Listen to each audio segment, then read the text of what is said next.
Então hoje a gente vai falar um pouquinho sobre como a gente costuma se proteger na infância. Como a gente consegue sobreviver em meio ao caos emocional que a gente passa quando criança. Todos nós, sem exceção, tá bom? Sem exceção. Porque a gente não foi ensinado, os nossos pais, nossos avós, ninguém foi ensinado a como educar os filhos para atender suas necessidades, para encorajamento, né?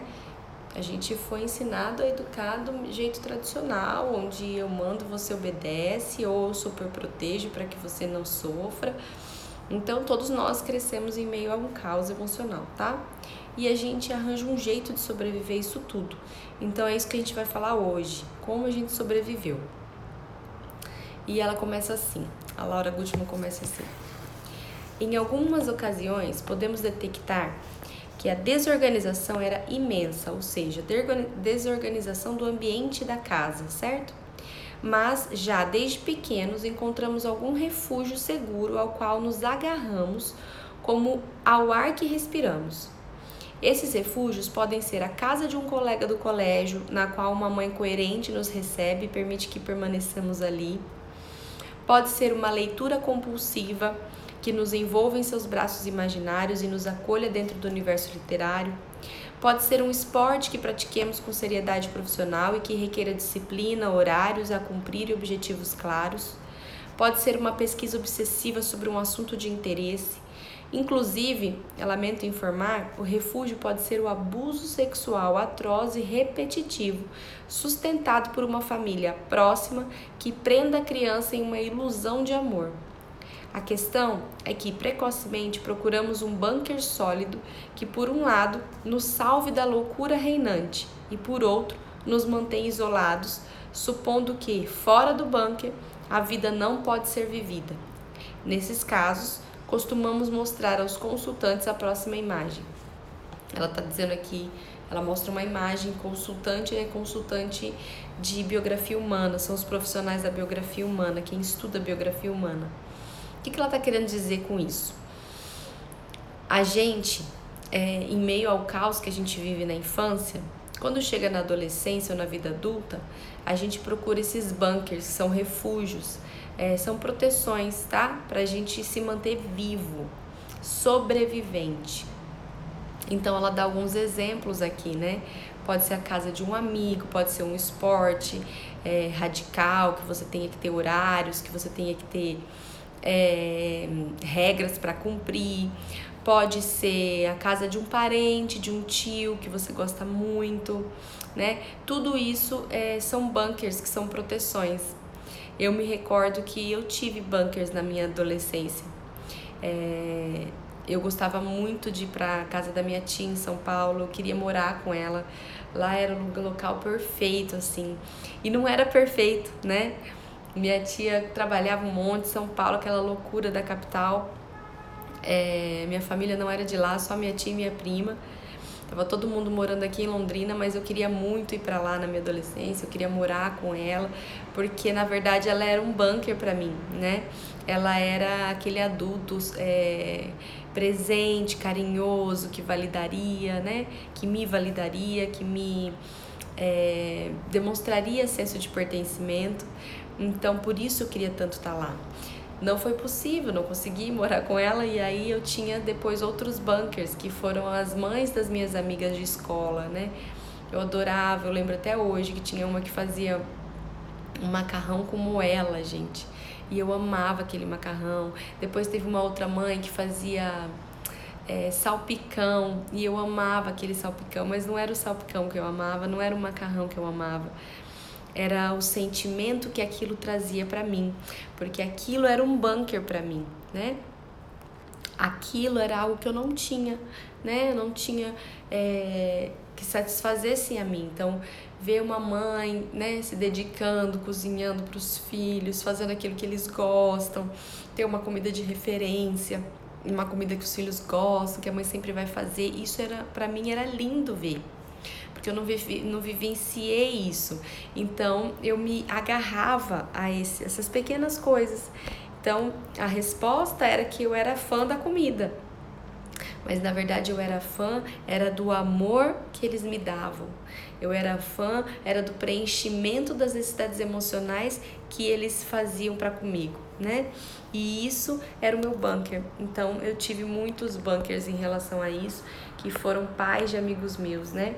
Tanto da escola quanto dos vizinhos, tive muito isso. Então esses bunkers, ela fala que a gente encontra, que é pra gente sobreviver. Então, façam uma análise, né, agora. Quais são os bunkers da vida de vocês, que vocês tiveram na adolescência, ou até na fase adulta, que vocês se lembram que era bom, que era gostoso, que vocês se sentiam diferente quando vocês faziam aquilo, quando vocês estavam em tal lugar, ou quando vocês conversavam com tal pessoa, era um sentimento diferente, era prazeroso, era gostoso, era como se não existisse problemas, era como se vocês quisessem estar ali sempre, ou ser aquela pessoa sempre, estar com aquela pessoa sempre.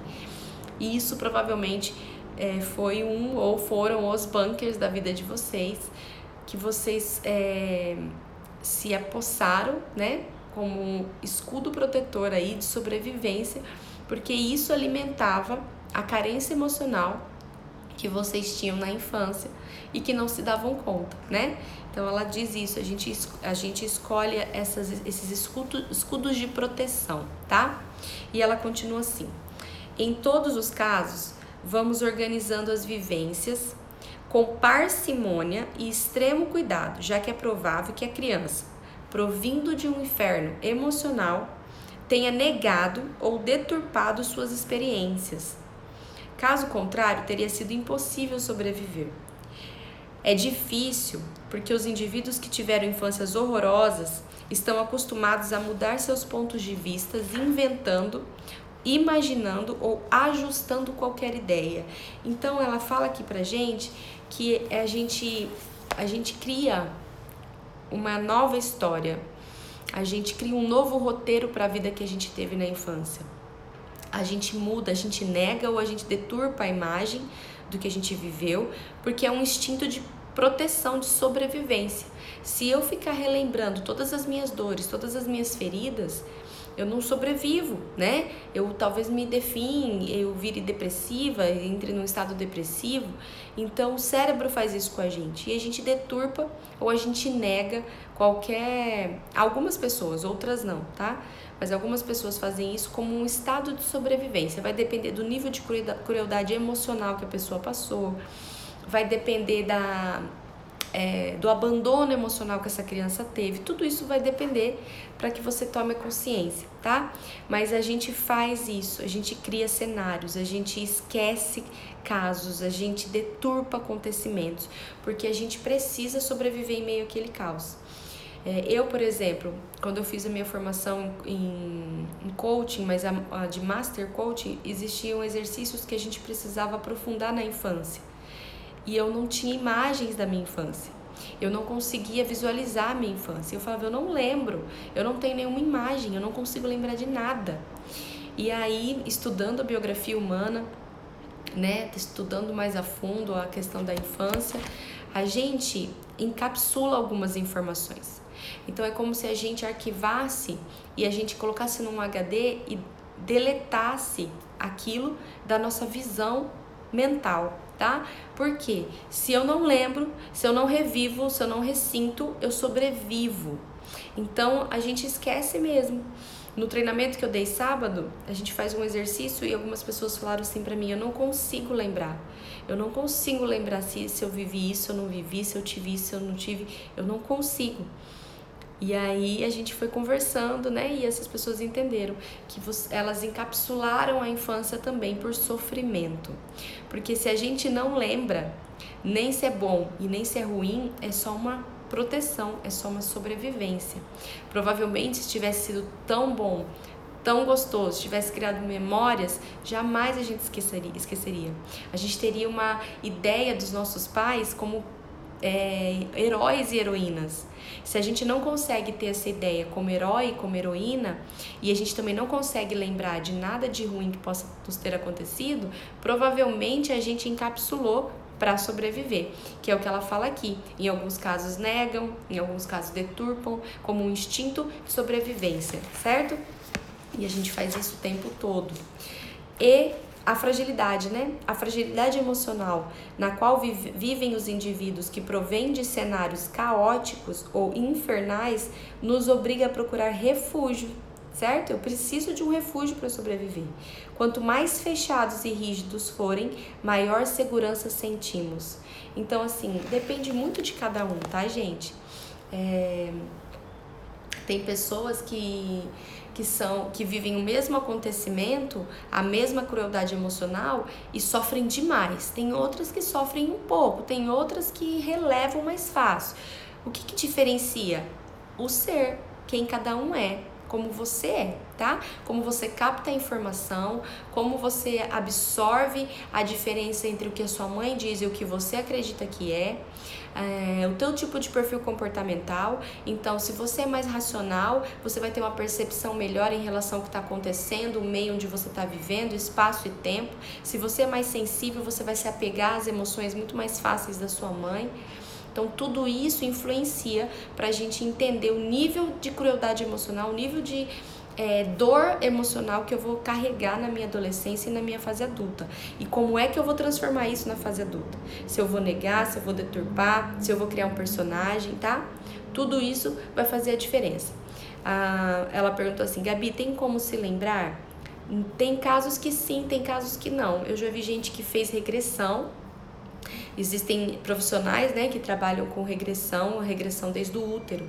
Então, não é aquela regressão de questões religiosas, mas regressão desde o útero, onde esse profissional consegue fazer a pessoa vivenciar quando ela estava no útero, quando ela nasceu e até o dia de hoje. Então, em alguns casos, a pessoa começa a lembrar de alguns fatos, porque na verdade está tudo aqui, a gente só arquivou, tá? Para não sofrer. Então, eu nunca fiz isso, eu não sei como funciona, mas eu sei que existe.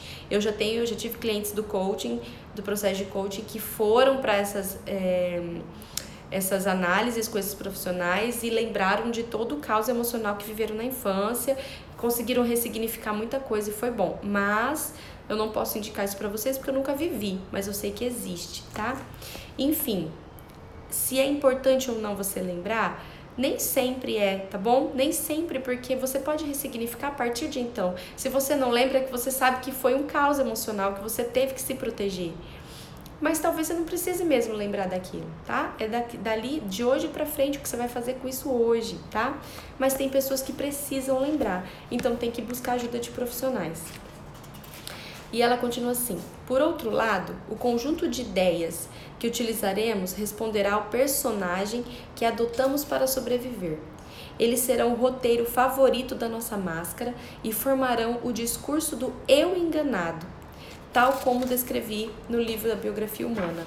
A Laura Gutman, ela tem um outro livro que chama A Biografia Humana, que ela explica como a gente consegue fazer essa biografia da pessoa. O personagem, que ela diz que a gente cria, é o sistema que cada criança encontrou para sobreviver à infância que teve. Personagem costuma ser escolhido pela mãe ou pela pessoa materna. Durante a adolescência, nós os aceitamos ou o adotamos definitivamente para a vida adulta. Claro que nos confundimos achando que o personagem é a pessoa, mas não passa de um mal-entendido. O personagem é a máscara com a qual escondemos o tesouro da pessoa que somos e ainda não desdobramos.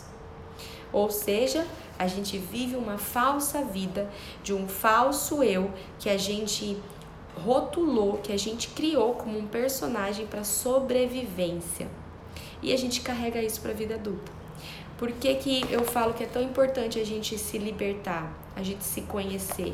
Porque a gente pode dar nome, causa, responsabilidade para quem tem isso e se tornar livre emocionalmente.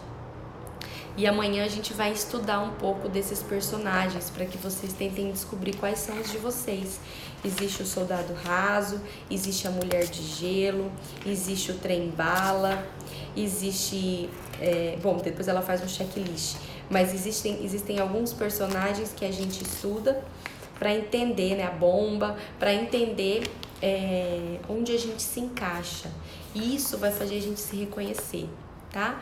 Porque a gente precisa desses personagens para conseguir sobrevivência.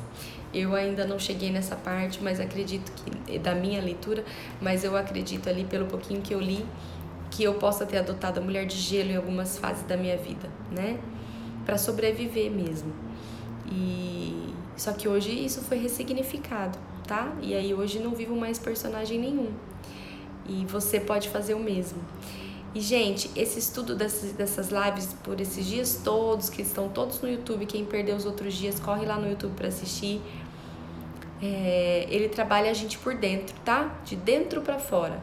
Se eu me ressignifico, logo meu comportamento aqui fora será outro. Então não é só pra melhorar a minha maternidade, melhora a minha existência, a minha maternidade, o meu relacionamento com o meu pai, com os meus pais, com o meu marido, né? Com os meus filhos, com o meu trabalho, tudo melhora. Porque é um processo de evolução, de descoberta, de renascimento, tá? É renascer, mas agora sabendo quem vocês são realmente. E o que eu ensino aqui nesse canal? A gente precisa educar os nossos filhos desde pequenos, assim, para que eles possam ser aquilo que eles querem, não aquilo que a gente gostaria de ter sido na infância, de ter recebido na infância, porque senão eles estão vivendo dores nossas e a gente não está deixando eles serem livres, tá?